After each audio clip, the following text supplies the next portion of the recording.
आज हम चर्चा करेंगे राहुल गांधी ने अपने भाषण को लेकर लोकसभा स्पीकर को जो जवाब भेजा है, उसी पर राहुल गांधी ने 7 फरवरी को लोकसभा में भाषण दिया था और अडानी के मुद्दे को लेकर सरकार के खिलाफ कई टिप्पणियां की थी।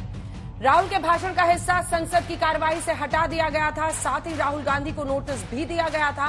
अब राहुल ने नोटिस का जवाब दे दिया है। बताते हैं कि राहुल ने अपने जवाब में कई कानूनों का उल्लेख किया है। लिखा है कि उन्होंने जो भी कहा ठीक कहा। आप मेरे एक तरफ देख रहे हैं राहुल ने कब भाषण दिया था, कब उन्हें नोटिस मिला। दूसरी तरफ आप देख रहे हैं अडानी से जुड़े विवाद कब शुरू हुए और फिर धीरे धीरे कैसे विपक्ष ने उसे सियासी हथियार बना लिया। चर्चा की शुरुआत करें उससे पहले ये रिपोर्ट देखिए। राहुल गांधी कश्मीर में है।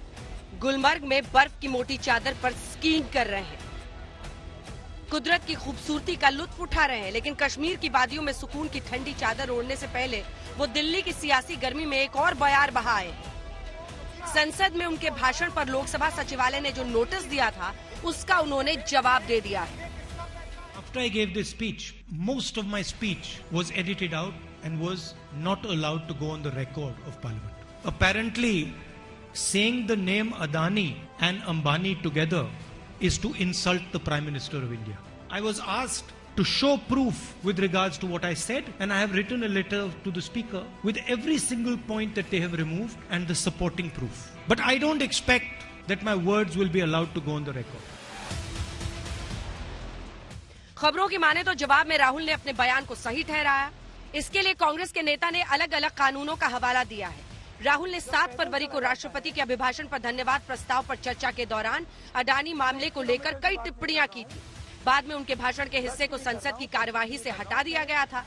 राहुल के भाषण को लेकर केंद्रीय मंत्री प्रहलाद जोशी और बीजेपी सांसद निशिकांत दुबे ने विशेषाधिकार का नोटिस जारी किया था, जिसके बाद लोकसभा सचिवालय ने उन्हें 10 फरवरी को नोटिस जारी किया था।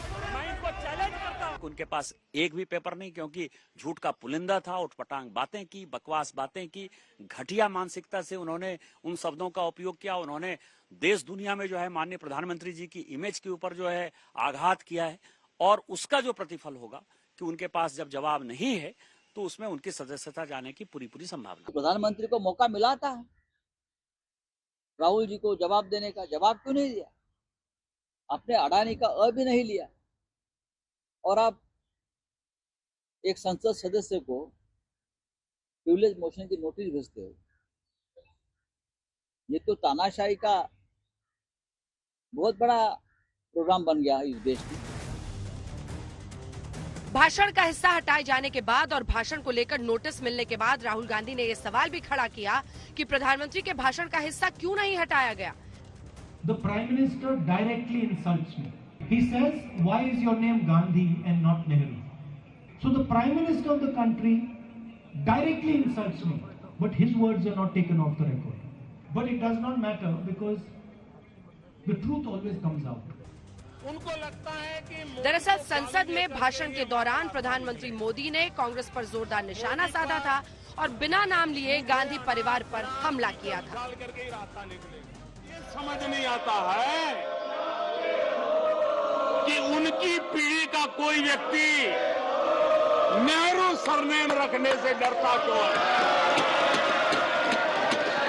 क्या शर्मिंदगी है नेहरू सरनेम रखने से? क्या शर्मिंदगी है? दरअसल अडानी मामले को लेकर पूरा विपक्ष सरकार को लगातार घेर रहा है। वित्त मंत्री के बयान के बाद भी संसद के दोनों सदनों में कई दिनों तक हंगामा होता रहा। बात सड़कों तक भी पहुंची। बाद में गृह मंत्री ने एक इंटरव्यू में कहा कि बीजेपी के पास छिपाने के लिए कुछ भी नहीं। सुप्रीम कोर्ट ने केस का संज्ञान लिया है। देश की कैबिनेट के सदस्य नाते जब सुप्रीम कोर्ट ने किसी मैटर को सीज किया हो, उस वक्त मेरे लिए बोलना ठीक नहीं होगा, परंतु इसमें बीजेपी के लिए कुछ छुपाने को नहीं है और ना किसी बात से डरने की जरूरत है। अडानी के बाद बीबीसी दफ्तरों पर आयकर विभाग के सर्वे को लेकर भी सरकार विपक्ष के निशाने पर है। सर्वे है या रेड है? सरकार रेड प्रॉपर उसे कहना क्यों नहीं चाहती? अगर सरकार किसी मीडिया संस्थान को दबाने के लिए, उससे बदला लेने के लिए कोई कार्रवाई कर रही है तो उसे सीधे देश को, दुनिया को बताए। ये मीडिया संस्थानों को डराने का प्रयास है। हमारे देश में कोई भी बाहर की विदेशी ताकतें आकर हमारे देश की अपना शांति को खराब करने की कोशिश करेंगी तो ये अपना किसी के लिए भी सेहत के लिए ठीक नहीं है। बीबीसी का विवाद इस कदर बढ़ गया है कि आरएसएस से जुड़ी पत्रिका पांचजन्य ने अपने संपादकीय में सुप्रीम कोर्ट पर बड़ा इल्जाम लगाया है।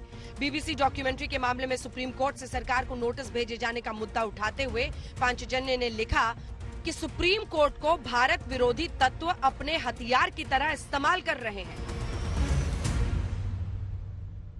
अदालतों का जो दुरुपयोग करने की साजिश और करने की कोशिश हुई है वो तो बीजेपी के द्वारा हुई है। तो आरएसएस को सबसे पहले अपने इन तमाम दत्तक पुत्रों को समझाना चाहिए। तमाम विवादों के बीच देखने वाली बात होगी कि नोटिस पर राहुल के जवाब पर लोकसभा सचिवालय का रुख क्या रहता है। मौसमी सिंह के साथ आज तक ब्यूरो।